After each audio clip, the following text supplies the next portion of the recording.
Hello प्यारे बच्चों, स्वागत है आपका अपने प्यारे YouTube channel the Rage institute में। प्यारे बच्चों, हम क्या पढ़ रहे थे? हम पढ़ रहे थे अपनी क्लास 9 की फिजिक्स का दूसरा चैप्टर जो कि है force and laws of motion. क्या शुरू किया था बच्चों हम लोगों ने? अपने फिजिक्स का दूसरा चैप्टर शुरू किया था हम लोगों ने। क्या था चैप्टर का नाम? Force and laws of motion. प्यारे बच्चों, force and laws of motion में हम लोगों ने क्या किया था? हम लोगों ने किया था क्या, मतलब पढ़ा था प्रीवियस वीडियो में मोमेंटम को। क्या पढ़ा था बच्चों? हम लोगों ने मोमेंटम को पढ़ा था। इससे पहले हम लोगों ने प्यारे बच्चों फोर्स क्या होता है, टाइप्स ऑफ फोर्स क्या है, उसके बाद हम लोगों ने Newton first law of motion, फिर इनर्शिया क्या होती है, उसके बाद हम लोगों ने मोमेंटम को पढ़ा था। इतनी चीजें हम लोगों ने अपने सेकंड चैप्टर में क्या कर ली हैं, कवर कर ली हैं। तो बच्चों, जो बच्चे आज हमारे साथ पहली बार जुड़ रहे हैं, जो पहली बार आज हमारे चैनल पर विजिट कर रहे हैं, तो उनसे मेरी रिक्वेस्ट है, इस Newton second law of motion को समझने से पहले आपका मोमेंटम को समझना बहुत ही जरूरी है, क्योंकि बिना मोमेंटम को समझे आप Newton second law of motion को नहीं समझ पाओगे। तो प्यारे बच्चों, इसीलिए मैं आपसे कह रहा हूं कि अगर आप हमारे साथ पहली बार जुड़े हुए हो और आप डायरेक्ट इस वीडियो को देख रहे हो, तो सबसे पहले आप अपना बेसिक कंसेप्ट जो मैंने प्रीवियस वीडियोस में बताए हुए हैं उनको आपको क्या कर लेना चाहिए, पढ़ लेना चाहिए। और अगर आपको अभी डायरेक्ट इसको पढ़ना है, सेकंड लॉ को ही पढ़ना है, आपकी नीट सेकंड लॉ की है, तो सबसे पहले आप हमारी मोमेंटम वाली वीडियो को देखिए, फिर उसके बाद आप न्यूटन सेकंड लॉ को देखिए। तो चलिए प्यारे बच्चों, बहुत बातें हो गई, अब हम लोग शुरू करते हैं अपना Newton's second law of motion. क्या शुरू करेंगे प्यारे बच्चों? Newton's second law of motion को शुरू करेंगे। तो चलिए देखते हैं।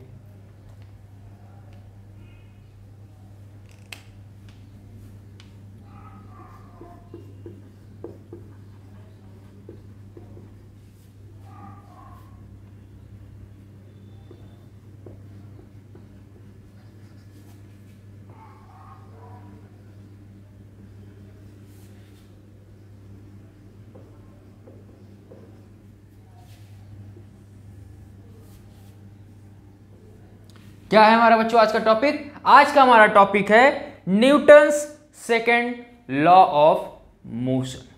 ठीक, चलिए सर शुरू करते हैं। तो बच्चों, प्रीवियस वीडियो में हम लोग ने मोमेंटम निकालना सीखा था। क्या सीखा था बच्चों? मोमेंटम निकालना सीखा था। मतलब मोमेंटम निकालना सीखा था, मोमेंटम क्या होता है हमने वो सीखा था। ठीक है, सारी चीजें हम लोगों ने पढ़ी हुई थी। क्या पढ़ा हुआ था वो सारी चीजें थोड़ा सा रिकैप करते हैं। क्या पढ़ा हुआ था कि फोर्स जो होता है हमारा डायरेक्टली प्रोपोर्शनल होता है मास के, यानी जिस बॉडी का जितना ज़्यादा मास होगा उसके द्वारा अप्लाई किया गया जो फोर्स होगा वह भी बहुत ज़्यादा होगा।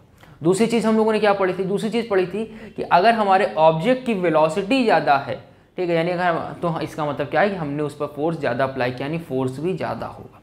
ठीक है, यानी force directly proportional to mass, force directly proportional to velocity. ये चीज़ें हम लोगों ने पढ़ा था। फिर एंड में हमारा आया था कि जो फोर्स होता है वो डायरेक्टली प्रोपोर्शनल एम और वी दोनों के होता है। तो इसी एम और वी को हम लोगों ने शॉर्ट फॉर्म पे बोलना क्या किया, शुरू किया, जिसे हम मोमेंटम कहते हैं। यानी कि हम बार बार ये बोलें कि जो फोर्स है वो डायरेक्टली प्रोपोर्शनल है मास के, जो फोर्स है वो डायरेक्टली प्रोपोर्शनल वेलोसिटी के। तो इस तरीके से बार बार ये चीज़ बोलने से अच्छा था कि हमने बोल दिया कि फोर्स जो है वह डायरेक्टली प्रोपोर्शनल है किसके? मोमेंटम के। किसके प्रोपोर्शनल है बच्चों? मोमेंटम के। ठीक, चलिए बात समझ में आ गई यहाँ तक सर। अब यहाँ पे बच्चों, वहाँ पे हम लोगों ने चेंज इन मोमेंटम नहीं देखा था। ठीक बच्चों, वहाँ पे हम लोगों ने चेंज इन मोमेंटम नहीं देखा था। आज सबसे पहले हम लोग चेंज इन मोमेंटम को समझते हैं, फिर हमारा जो ये सेकेंड लॉ ऑफ मोशन है ये हमारा ईजिली समझ में आ जाएगा। मानते हैं बच्चों कि कोई कार है, ठीक है, मानते हैं प्यारे बच्चों कोई कार है हमारी, वह कार जो है वो u इज इक्वल 0 यानी रेस्ट से चलना शुरू करती है। मान लेते हैं हमारे पास कार क्या है, मान लेते हैं हमारे यहाँ पे एक साइकिल है। ठीक है, एक प्यारी सी छोटी सी साइकिल है। यह इनिशियल वेलोसिटी 0 से चलना शुरू करती है। अभी जब इनिशियल वेलोसिटी 0 से चलना शुरू करती है तो अब इसमें हमने एक अनबैलेंस फोर्स अप्लाई किया। बिना अनबैलेंस फोर्स के कोई ऑब्जेक्ट हिलेगा ही नहीं, हमें पता है, हम लोगों ने सारे कॉन्सेप्ट पढ़े हुए हैं। तो अब हमने क्या किया, हमने एक अनबैलेंस फोर्स अप्लाई किया। अब हमारी जो बाइसाइकिल है, ठीक है, जो हमारी बाइसाइकिल है वो मूव कर गई। क्या हो गई? मूव कर गई। और इसकी जो फाइनल वेलोसिटी है वो लगभग आ गई 5 मीटर पर सेकेंड। फाइनल वेलोसिटी कितनी आ गई? 5 मीटर पर सेकेंड आ गई। तो अब यहाँ पे आपको क्या निकालना है, चेंज इन मोमेंटम, ठीक है, यानी कितना चेंज हुआ मोमेंटम में, हम यहाँ पे वो निकालेंगे। तो बच्चों सेम चेंज इन मोमेंटम कुछ नहीं है, चेंज इन मोमेंटम सेम वैसा ही है जैसे हम लोग क्या करते थे, ठीक है, एक्सेलरेशन वगैरह निकालते थे, ठीक है, final velocity subtracted by initial velocity. तो हमारा हाँ फिलहाल हम लोगों ने क्या पढ़ा हुआ है, rate of change of velocity is called acceleration, कि जिस आपकी जो वेलोसिटी का जो चेंज होता है, ठीक है, वही आपका क्या कहलाता है, एक्सेलरेशन। तो सेम कंसेप्ट यहाँ पर भी आएगा, ठीक है, चेंज इन मोमेंटम निकालने का। क्या समझ में आया बच्चों, कि यहाँ पे हम लोग सबसे पहले क्या समझ रहे हैं, चेंज इन मोमेंटम को समझ रहे हैं। चेंज इन मोमेंटम हम कैसे निकालेंगे, चेंज इन मोमेंटम को हम यहाँ पे समझ रहे हैं। तो चेंज इन मोमेंटम के लिए बच्चों हमने यहाँ पे कैरी किया है एक बाईसाइकिल, ठीक है, एक बाईसाइकिल क्या है, पहले रेस्ट में थी, रेस्ट में रखी हुई थी, फिर उसे हमने क्या किया, उस पर कोई एक अनबैलेंस फोर्स अप्लाई किया। उस अनबैलेंस फोर्स को अप्लाई करने के बाद हमारी जो बाईसाइकिल है वो चलने लगती है, और वो क्या करती है, एक वेलोसिटी क्या करती है, अटेंड करती है, जो कि है हमारा v = 5 मीटर पर सेकेंड। ठीक प्यारे बच्चों, इतनी बात समझ में आई। अब हम यहाँ पे क्या निकालेंगे, चेंज इन मोमेंटम निकालेंगे। तो बच्चों ये हमारा पहला केस है, तो इसे हम केस 1 डाल देते हैं, ठीक है, क्या करते हैं, इसको हम केस 1 डाल देते हैं और केस 1 करके इसको सॉल्व करते हैं। तो बच्चों यहाँ पे जब हम मोमेंटम निकालेंगे, चेंज इन मोमेंटम निकालेंगे, तो वो क्या जाएगा, डेल्टा P = फाइनल मोमेंटम, ठीक है, माइनस इनिशियल मोमेंटम, ठीक है, final momentum upon minus initial momentum. आगे क्या हो जाएगा बच्चों, PV है हमारा, यानी हम जानते हैं हमारा फॉर्मूला क्या हो जाएगा, mv यानी mass and velocity subtracted by mass and velocity, ठीक है, mass and final velocity, mass and initial velocity. इतनी बात समझ में आई आपको बच्चों। हम यहाँ पे चेंज इन मोमेंटम निकाल रहे हैं, चेंज इन मोमेंटम सेम उसी तरीके से निकलेगा जैसे आप एक्सेलरेशन वगैरह निकालते हो, ठीक है, यानी इनिशियल वेलोसिटी को आप फाइनल वेलोसिटी से क्या करा दोगे, सब्ट्रैक्ट करा दोगे। अब यहाँ पे आप बच्चों एक चीज़ देखिए, यहाँ पे आप देख रहे होगे कि यहाँ पे हमारा जो ऑब्जेक्ट है, उस ऑब्जेक्ट का हम यहाँ पे एक मास ले लेते हैं। क्या ले लेते हैं बच्चों, यहाँ पे ऑब्जेक्ट का एक हम मास ले लेते हैं। मान लेते हैं कि हमारी जो बाईसाइकिल है उसका मास कितना होगा, लगभग हम मान लेते हैं 2 kg, ठीक है, इतना ले लेते हैं अपने समझने के लिए।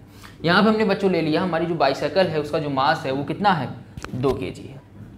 चलिए अब यहाँ पे हम क्या करेंगे प्यारे बच्चों, अब यहाँ पे आप एक चीज़ देख पा रहे होगे, आपका जो मास है वह कॉमन है, तो हम यहाँ पे मास को ले लेंगे कॉमन, यहाँ हो जाएगा v - u, हो जाएगा कि नहीं हो जाएगा, बिल्कुल बेसिक मैथ्स वगैरह है, आपको आज सारी चीज़ समझ में आ रही होंगी। अब यहाँ पे हम वैल्यू पुट करते हैं, तो यहाँ पे आएगा हमारा 2, यहाँ पे -5 माइनस 0, 5 2 = 10, क्या आ गया बच्चों 10। और हमारा जो SI यूनिट होती है बच्चों, ठीक है, हमारी जो SI यूनिट होती है किसकी, हमारे मोमेंटम की, वो होती है kg डैश मीटर पर सेकेंड, ये होती है हमारी SI यूनिट। तो यहाँ पे हमने देखा बच्चों चेंज इन मोमेंटम, ठीक है। अब यहाँ पे एक चीज़ हमने क्या देखा, चेंज इन मोमेंटम देखा। अब ये चेंज इन मोमेंटम से हम क्या कंक्लूजन निकालना चाह रहे हैं वो अभी हम लोग यहाँ देखेंगे। पहले इतनी बातें आपको समझ में आई कि नहीं आई ये बताइए, ठीक है, यहाँ तक आपको आई होप बात को समझ में आ गई होगी। चलिए देखते हैं। अभी हमने बच्चों क्या किया था, एक केस हमने ये कंसीडर किया था, एक केस और लेते हैं। यहाँ पे मान लो बच्चों हमने जो फोर्स अप्लाई किया था, ठीक है, यहाँ पे बच्चों हमने जो फोर्स अप्लाई किया था, मान लेते हैं कि जो हम दूसरा केस कंसीडर करने वाले हैं उससे थोड़ा सा कम किया था। मान लेते हैं यहाँ पे हमने एक, अगर आपको समझना हो उसका सेंस में, आप मान लो कि हमने जो फोर्स अप्लाई किया होगा, ठीक, हमने जो फोर्स अप्लाई किया रहा होगा वो रहा होगा लगभग 2 न्यूटन, ठीक है। मान लेते हैं हमने 2 न्यूटन का अनबैलेंस फोर्स अप्लाई किया था पहले केस में। चलिए एक दूसरा केस कंसीडर करते हैं। अब दूसरा केस जो हमारा हो जाएगा प्यारे बच्चों, उसको समझिए। सेकंड केस जो प्यारे बच्चों हम कंसीडर कर रहे हैं, सेकंड केस में आप देखोगे तो हम सेम केस को ही लेके चल रहे हैं, सेम केस को लेके चल रहे हैं। सेम केस में लेके चलने का मतलब क्या है, वही हमारी बाईसाइकिल होगी, रेस्ट पे होगी। अब यहाँ पे जो हम फोर्स अप्लाई कर रहे हैं वो 2 न्यूटन का नहीं, मान लीजिए हम 5 न्यूटन का फोर्स अप्लाई कर रहे हैं। इस बार हम जो फोर्स अप्लाई कर रहे हैं वह 5 न्यूटन का फोर्स अप्लाई कर रहे हैं। और जैसे ही हमने 5 न्यूटन का फोर्स अप्लाई किया, जो इसकी फाइनल वेलोसिटी होगी वो कितनी हो जाएगी, 10 मीटर पर सेकेंड हो जाएगी। इतनी बात समझ में। पहले केस में बच्चों हमने क्या किया था, पहले केस में हमने कम फोर्स अप्लाई किया था, ठीक है, हमने पहले केस में कम फोर्स अप्लाई किया था, तो चेंज इन मोमेंटम हमारा आया 10 kg। अब इस केस में देखते हैं क्या हमारा आता है चेंज इन मोमेंटम। तो प्यारे बच्चों देखिए सेम वही प्रोसेस होगा, delta P is equal PV minus PU, delta P is equal MV minus MU यानी फाइनल और इनिशियल, M हमारा common, V minus U, M हमारा, देखो हम केवल और केवल क्या चेंज कर रहे हैं बच्चों, केवल और केवल फोर्स चेंज कर रहे हैं। क्या चेंज कर रहे हैं, केवल केवल फोर्स। मास हमारे ऑब्जेक्ट का सेम रहने वाला है और फोर्स चेंज करने से आपकी जो अनबैलेंस फोर्स लगाने से हमारी जो वेलोसिटी है वो इंक्रीज हो गई है, ठीक है। तो अब देखते हैं क्या चेंज इन मोमेंटम में से क्या फर्क पड़ता है, क्या चेंजिंग आती है। तो हमारा मास हो गया 2 kg, वेलोसिटी हमारी हो गई इस बार 10 माइनस 0 और यहाँ पे आपका आएगा 20 kg मीटर पर सेकेंड। क्या आ जाएगा 20 kg मीटर पर सेकेंड। आई होप बच्चों यहाँ तक आपको बात समझ में आई होगी, यहाँ तक आप चीज़ों को देख, ठीक है बच्चों। तो आई होप यहाँ तक बात आपको समझ में आई होगी कि हमने क्या किया, पहले केस में कम फोर्स अप्लाई किया था, कम वेलोसिटी गेन की, तो चेंज ऑफ मोमेंटम मेरा कम आया।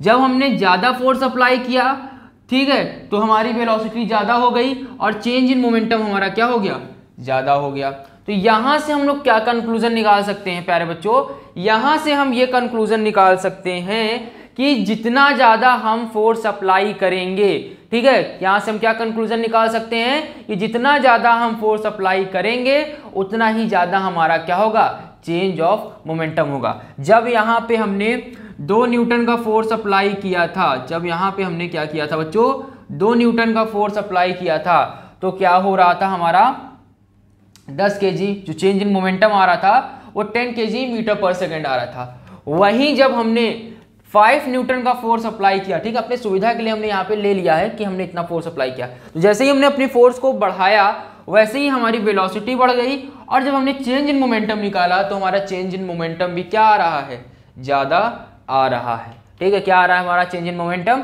ज़्यादा आ रहा है। तो इससे हम एक बात कंक्लूजन निकाल सकते हैं, एक बात का कंक्लूजन निकाल सकते हैं कि जो हमारा फोर्स होता है वो डायरेक्टली प्रोपोर्शनल होता है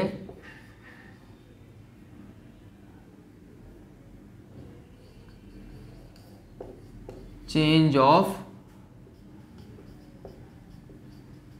मोमेंटम के। जो हमारा फोर्स होता है वह किसके डायरेक्टली प्रोपोर्शनल होता है, या जो हमारा फोर्स होता है वह चेंज ऑफ मोमेंटम के डायरेक्टली प्रोपोर्शनल होता है। चलिए इसको देख लेते हैं। तो यहां तक आई हो बच्चों आपको बातें समझ में आ गई होंगी, ठीक है, आपको बात समझ में आ गई होगी कि चेंज ऑफ मोमेंटम जो होता है हमारा किसके प्रोपोर्शनल होता है, ये हमारे डायरेक्टली प्रोपोर्शनल होता है चेंज ऑफ मोमेंटम के, ठीक है। यहाँ पे आप इस तरीके से देख सकते हैं, force is equal, sorry, force directly proportional change of momentum, ठीक है, क्या है, चेंज ऑफ मोमेंटम। चलिए, तो ये एक हमें रिलेशन मिल गया चेंज ऑफ मोमेंटम का। किसका मिल गया बच्चों, रिलेशन चेंज ऑफ मोमेंटम का, यानी कि more the force more will be change in momentum. क्या है, more the force more will be change in momentum, यानी जितना ज़्यादा फोर्स अप्लाई करोगे उतना ही ज़्यादा आपको चेंज इन मोमेंटम देखने को मिलेगा। तो बच्चों अगर आपको इस सुविधा के लिए केस जो मैंने लिख करे हैं अगर आपको समझना है तो आप इसका स्क्रीनशॉट ले सकते हैं। अब हम आगे बात करते हैं अगली चीज़ की। ठीक बच्चों, आई होप आपने स्क्रीनशॉट ले लिया होगा। चलिए आगे बढ़ते हैं।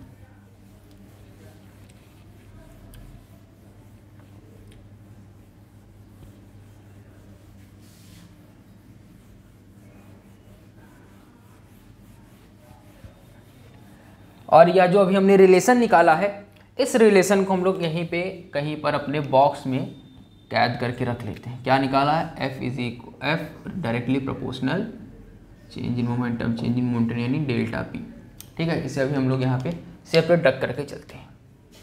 अब इसके बाद बच्चों एक और केस हम लेते हैं। एक और केस क्या लेते हैं?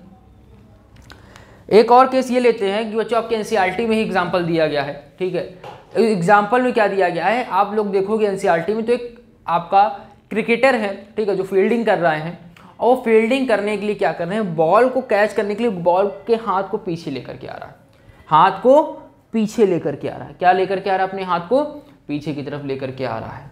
ठीक है, हमने देखा है ना, ये देखा। तो क्यों जो क्रिकेटर है उसने अपने हाथ को पीछे लाया? क्यों पीछे लाया? तो बच्चों इसके पीछे का रीज़न यही है। इसके पीछे का रीज़न ये है कि अगर अचानक से बॉल आएगी, ठीक है, और उसके हाथों पर पड़ेगी, तो उसका जो कह सकते हो कि चेंज इन मोमेंटम है वो ज़्यादा होगा, तो उसके हाथ और उसका फोर्स भी ज़्यादा होगा, जिसकी वजह से क्या हो जाएगा, उसके हाथों में चोट लग सकती है। एक कहानी तो ये सिंपल समझ सकते हैं। चलिए इसको और डिटेल में समझते हैं क्या है बच्चों। वहाँ पे क्या है, एक और फैक्टर आता है। एक और फैक्टर क्या आता है, जैसा कि हम लोगों ने पहला चैप्टर वगैरह पढ़ा हुआ है, पहले चैप्टर में हम लोगों ने कुछ चीज़ों को पढ़ा हुआ है। चलिए क्रिकेटर को तो हम समझ लेंगे, एक चीज़ आप और समझ सकते हैं। आप क्या करते हो, अगर कोई कांच की ग्लास है, अगर कोई कांच की ग्लास है, उस कांच की ग्लास को आप ऐसे इनिशियली क्या करते हो, ऊपर से नीचे की तरफ ड्रॉप करते हो। ठीक है, फ्रीली फॉल करते हो, आप ऊपर से नीचे की तरफ ड्रॉप करते हो। जैसे ही वो किसके कांटेक्ट में आती है, आपके अर्थ के कांटेक्ट में आती है, वो तुरंत की तुरंत टूट जाती है। क्या हो जाती है बच्चों? टूट जाती है। वहीं आप उसी ग्लास को अगर आप किसी पिलो पर, ठीक है, या किसी कह सकते हो सॉफ्ट सरफेस पर क्या करते हो, गिराते हो, तो वो क्या होती है, थोड़ी सी बाउंस होती है और फिर वैसे की वैसे रुक जाती है, यानी रुकती और मतलब टूटती नहीं। ऐसा क्यों हो रहा है? ऐसा क्यों हो रहा है? तो बच्चों इसके पीछे का रीज़न क्या है, इसके पीछे के रीज़न को समझते हैं। जब आप क्या करते हो, जब आप फ्रीली फॉल करते हो किसी भी ऑब्जेक्ट को, ग्लास को हम बात कर रहे हैं, यानी आपकी ग्लास जो आपकी ग्लास है, किसकी? ग्लास की। ठीक है, यानी कांच की जो ग्लास है आपकी, जब उसको आप फ्रीली फॉल करते हो, ठीक है, तो वो क्या होता है, जैसे ही नीचे गिरने लगती है तो एक वेलोसिटी गेन करती चली जाती है, गेन करती चली जाती है, गेन करती चली जाती है। और जैसे ही वो अर्थ के कांटेक्ट में आती है, अर्थ के कांटेक्ट में आती है, वैसे ही जो उसकी वेलोसिटी है, जो उसकी फाइनल वेलोसिटी है, वो क्या हो जाती है, जीरो हो जाती है। और अचानक से वेलोसिटी उसकी क्या होती है, चेंज होती है। और अचानक से वेलोसिटी चेंज होने का मतलब क्या है, चेंज इन मोमेंटम क्या होता है, ज़्यादा होता है। ठीक है, चेंज इन मोमेंटम क्या होता है, ज़्यादा होता है। और चेंज इन मोमेंटम ज़्यादा होने का मतलब क्या है, आपका फोर्स ज़्यादा अप्लाई होता है। इस वजह से कांच का जो ग्लास है वो टूट जाता है। ठीक है, यानी आपने उसको क्या किया, ऊपर से फेंका, वो तो पहले स्पीड में थी और फ्रैक्शन ऑफ सेकंड में जैसे ही वो अर्थ के कांटेक्ट में आई, अर्थ के कांटेक्ट में तुरंत के तुरंत उसका जो मोमेंटम था वो चेंज हो गया। और अचानक से मोमेंटम चेंज हो गया, ठीक है, तो इसका मतलब क्या है, मोमेंटम अचानक से चेंज हुआ। ठीक है, और जितना ज़्यादा मोमेंटम, यानी उसका मोमेंटम जो था वो ज़्यादा था, चेंज इन मोमेंटम ज़्यादा था। और चेंज इन मोमेंटम ज़्यादा का मतलब क्या है, आपका फोर्स ज़्यादा लगेगा। ठीक है, फोर्स क्या होगा, ज़्यादा लगेगा। ये हमने कहानी देख ली। अगर इसी को हम पिलो पे करते हैं तो क्या होता है, ठीक है, मतलब कि यहाँ पे क्या कहानी थी कि जब आपने उसको नीचे गिराया, ठीक है, नीचे गिराया, वो स्पीड से गई और नीचे जा करके टकरा करके टूट गई। तो उन ऊपर से गिर करके वेलोसिटी से जीरो होने में क्या हो रहा है, जो चेंज इन मोमेंटम हो रहा है वो बहुत हाई हो रहा है। और चेंज इन मोमेंटम बहुत हाई है और बहुत फ्रैक्शन ऑफ सेकंड में मोमेंटम चेंज हो रहा है। ठीक है, बहुत ही फ्रैक्शन ऑफ सेकंड में मोमेंटम चेंज हो रहा है, जिसकी वजह से आपका जो ग्लास है, कांच की जो ग्लास है वो क्या हो रही, टूट जा रही।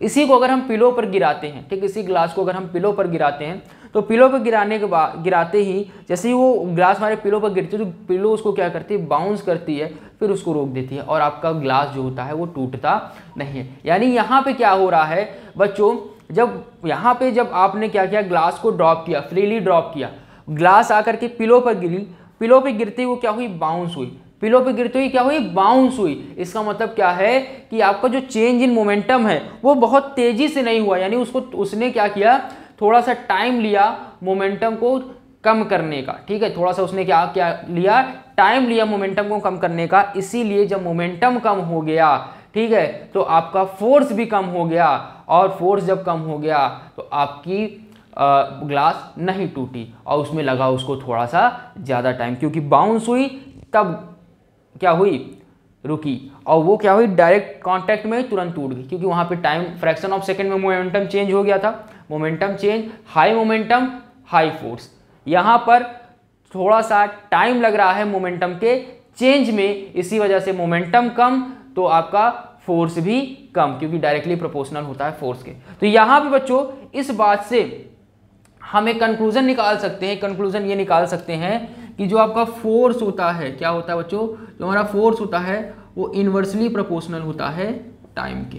क्या होता है, जो हमारा फोर्स होता है प्यारे बच्चों वो इन्वर्सली प्रोपोर्शनल होता है किसके, हमारे टाइम के। यानी कि अगर अब जैसे हमने अभी एग्जांपल लिया था क्रिकेटर था, कि क्रिकेटर क्यों बॉल को ऐसे डायरेक्ट नहीं रोक लेता है। ठीक, कभी आप कोशिश कीजिएगा, बॉल आ रही हो, आप ऐसे करके खड़े रहिएगा, ऐसे ही कैच कर लीजिएगा, जो बहुत तेज की लगेगी आपको, जोर की लगेगी। ठीक है, क्यों बॉलर जो आपका कैचर होता है, जो क्रिकेटर होता है, वो बॉल को पीछे की तरफ ला करके कैच करता है, ताकि वह थोड़ा सा बॉल के मोमेंटम को कम करने की कोशिश करता है, थोड़ा सा टाइम लेता है कि जो अचानक से बॉल का मोमेंटम जीरो ना हो, थोड़ा सा ग्रेजुअली क्या हो, कम हो। जब ग्रेजुअली कम होगा तो कैजुअली जब कम होता है तो क्या होता है, थोड़ा सा मोमेंटम जब कम हो जाता है तो लगती कम है, फोर्स कम हो जाता है, इसी वजह से वो पीछे की तरफ उसको लाता है बॉल को मोमेंटम को कम करने के लिए, और फिर उसको कैच करता है। यानी जहाँ पे आपको टाइम लग रहा है मोमेंटम के चेंज में, वहाँ पे आपका फोर्स कम होगा, जहाँ पे टाइम कम लग रहा है मोमेंटम के चेंज होने, वहाँ पे फोर्स ज़्यादा लगेगा। सिंपल सी बात थी, आई बात समझ बच्चों? आई होप यहाँ तक बात आपको समझ में आ गई होगी। इसीलिए बच्चों कभी भी क्या किया जाता है, जो कैच करने वाले होते हैं जो हमारे, वो क्या करते हैं, बॉल को पीछे, हाथ को पीछे लाते हैं ताकि वो मोमेंटम को कर पाएं, और जो बॉल है उसको अपना मोमेंटम चेंज करने का मिले थोड़ा सा टाइम, और जैसे ही उसको टाइम मिलेगा वैसे ही उसका क्या हो जाएगा, फोर्स कम हो जाएगा। आई होप बच्चों आपको इन एग्जाम्पल से यह चीज़ें समझ में आ गई होंगी। तो बच्चों अभी हम लोगों ने क्या किया है, दो चीज़ें निकाली हैं। क्या है, फोर्स क्या है, डायरेक्टली प्रोपोर्शनल है किसके, हमारे चेंज इन मोमेंटम के, और अभी एक और कंक्लूजन निकाला है, हमारा जो फोर्स है वो डायरेक्टली प्रोपोर्शनल है, जो हमारा फोर्स है वो डायरेक्टली प्रोपोर्शनल है किसके, हमारे टाइम के। ठीक है, सॉरी, इन्वर्सली प्रोपोर्शनल है हमारे टाइम के। बच्चों इन्वर्सली प्रोपोर्शनल का कंसेप्ट आपको मैंने बताया भी होगा, और आप अगर नहीं बताया तो जान लीजिए कि इन्वर्सली प्रोपोर्शनल में क्या होता है, अगर कोई एक चीज़ बढ़ती है, कोई एक चीज़ इंक्रीज हो रही है तो दूसरी चीज़ डिक्रीज होगी, और अगर कोई दूसरी चीज़ डिक्रीज हो रही है तो पहली चीज़ क्या होगी, इंक्रीज होगी। ठीक है, ये कंसेप्ट होता है आपके किसका, इन्वर्सली प्रोपोर्शनल का। यानी अगर आपका टाइम बढ़ेगा, ठीक है, अगर आपका टाइम बढ़ेगा तो आपका फोर्स कम होगा, और अगर आपका टाइम घटेगा तो फोर्स ज़्यादा होगा। ठीक है, तो अब इसी बात को अगर हम सिंपल सा फॉर्मेट में लिखना चाहें तो हम इस तरीके से लिख सकते हैं कि force directly proportional to delta P inversely proportional T. लिख सकते हैं, बिल्कुल लिख सकते हैं। और चेंज इन मोमेंटम को हम कैसे लिख सकते हैं, चेंज इन मोमेंटम को हम लिख सकते हैं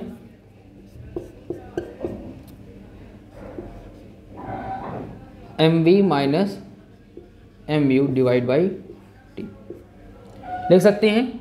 और फोर्स इज इक्वल, यहाँ पे हम कॉमन ले लेंगे तो क्या हो जाएगा, v माइनस यू अपॉन में टी। और ये किसके जैसा दिख रहा है, v माइनस यू अपॉन में टी किसके जैसा दिख रहा है, हम लोगों ने एक्सेलरेशन का फॉर्मूला पढ़ा हुआ है। क्या होता है, a is equal v minus you upon में टी।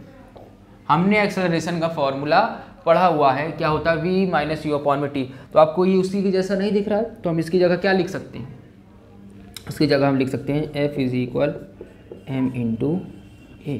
क्या लिख सकते हैं, f is equal m into A. ठीक है, सॉरी इक्वल नहीं, यहाँ पे अभी हमारा प्रोपोर्शनैलिटी का साइन चल रहा था तो प्रोपोर्शनल ही रहने देते हैं अभी यहाँ पे।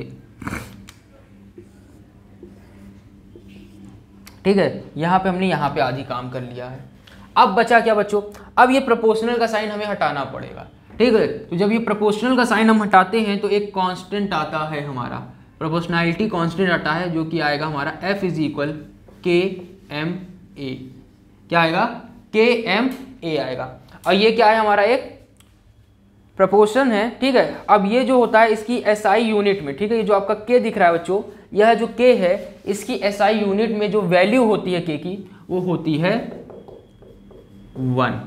SI यूनिट में k की जो ये प्रोपोर्शनल आया है हमारा, ठीक है, किसी भी प्रोपोर्शनल को हटाने के लिए हमें एक कांस्टेंट वैल्यू लेनी पड़ती है जो कि यहाँ पे k आ गई है, और इस k की जो SI यूनिट होती है वो होती है प्यारे बच्चों 1। तो यहाँ पे हम लिख देंगे F = ma, क्योंकि 1 से मल्टीप्लाई कराएंगे तो सेम आ गया। अब यही जो आपका रिलेशन आया है, ठीक है, यह जो रिलेशन आया है F = ma, ठीक है, यही जो रिलेशन है प्यारे बच्चों, यही रिलेशन आपका क्या कहलाता है? सेकेंड लॉ ऑफ मोशन कहलाता है। क्या कहलाता है बच्चों? सेकेंड लॉ ऑफ मोशन कहलाता है। चलिए इसकी डेफिनेशन क्या कहती है उसको देख लेते हैं। तो बच्चों यह जो हमारा ये रिलेशन आया है, यही हमारा जो रिलेशन है, ये हमारा यही जो रिलेशन आया है, यही हमारा क्या है? सेकेंड लॉ ऑफ मोशन है। तो चलिए अब तो हमने सारी चीजें समझ ली हैं, अब यहां पर देखते हैं कि हमारा जो पर्टिकुलर हमारा जो डेफिनेशन वो क्या कहता है। The rate of change of momentum, rate का मतलब क्या होता है बच्चों? टाइम, ठीक है, समय, ठीक है। तो हम लोगों ने यहाँ पे भी देखा था ना कि F = डेल्टा P, ये आप यहाँ पे देख सकते हैं, ये वाला रिलेशन, इसी बात को बताया जा रहा है कि the rate of change of momentum of a body is directly proportional to the applied force, कि जो rate of change of momentum होता है, ठीक है, रेट का मतलब होता है बच्चों टाइम, ठीक है। तो the rate of change of momentum of a body is directly proportional to force and take place in the direction in which the force act. और ये उसी से कह सकते हो, उसी प्लेस में ये कह सकते हो कि take place in the direction in which the force act, जिस तरफ फोर्स एक्ट कर रहा होता है, जिस तरफ फोर्स लग रहा होता है, ये उसी तरफ के उसी डायरेक्शन में क्या करता है? प्लेस लेता है, ठीक है। आई बात समझ बच्चों? तो सिंपल सा यही हमारा क्या है? सेकेंड लॉ ऑफ मोशन है कि हमारा the rate of change of momentum of a body is directly proportional to the applied force, ठीक है। यही बात हम लोगों ने यहाँ पे निकाल ली थी, और उसके बाद तो हमारा लास्ट कंक्लूजन m × a आया ही है, ठीक है, मास एंड एक्सेलरेशन, ठीक है। फोर्स क्या है? इक्वल है किसकी? मास और एक्सेलरेशन के। तो यही कहानी है, the rate of change of momentum of a body is directly proportional to the applied force, कि चेंज ऑफ मोमेंटम जो होता है और जो हमारा जो रेट है यानी जो टाइम है वो डायरेक्टली प्रोपोर्शनल है हमारा किसके? फोर्स के। आई बात समझ बच्चों? आई होप यहाँ तक बात आपको समझ में आ गई होगी। तो प्यारे बच्चों यही था हमारा सेकंड लॉ ऑफ मोशन, यानी न्यूटन्स का जो सेकंड लॉ ऑफ मोशन था वो बच्चों हमारा यही था। आशा करता हूँ आपको ये जो सेकंड लॉ ऑफ मोशन है वह अच्छे से समझ में आ गया होगा। हम लोगों ने कुछ एग्जाम्पल्स भी डिस्कस किए हैं ईजिली, जो आपके एनसीईआरटी में दिए गए हैं, उनसे आपको और अच्छे से क्लियरिटी हो गई होगी। तो बच्चों अगर आपको इस इक्वेशन में थोड़ा या इस पर्टिकुलर न्यूटन सेकंड लॉ में थोड़ी बहुत कभी प्रॉब्लम है तो आप कमेंट कर सकते हैं, हम उन के सॉल्यूशंस आपको नेक्स्ट वीडियो में जरूर देंगे। अगर है तो, या कोई डाउट रह गया हो तो आप उसको अपने कमेंट बॉक्स में उसे छोड़ सकते हैं। हम जल्द से जल्द उन कमेंट्स के रिप्लाई देने की पूरी कोशिश करेंगे वीडियो लेक्चर्स के माध्यम से। तो बच्चों बस आज के लिए इतना ही, मिलते हैं नेक्स्ट वीडियो लेक्चर में जिसमें हम लोग पढ़ेंगे अपने force and law of motion का एक नया और एक इंटरेस्टिंग टॉपिक। बच्चों आज के लिए बस इतना ही, थैंक यू सो मच।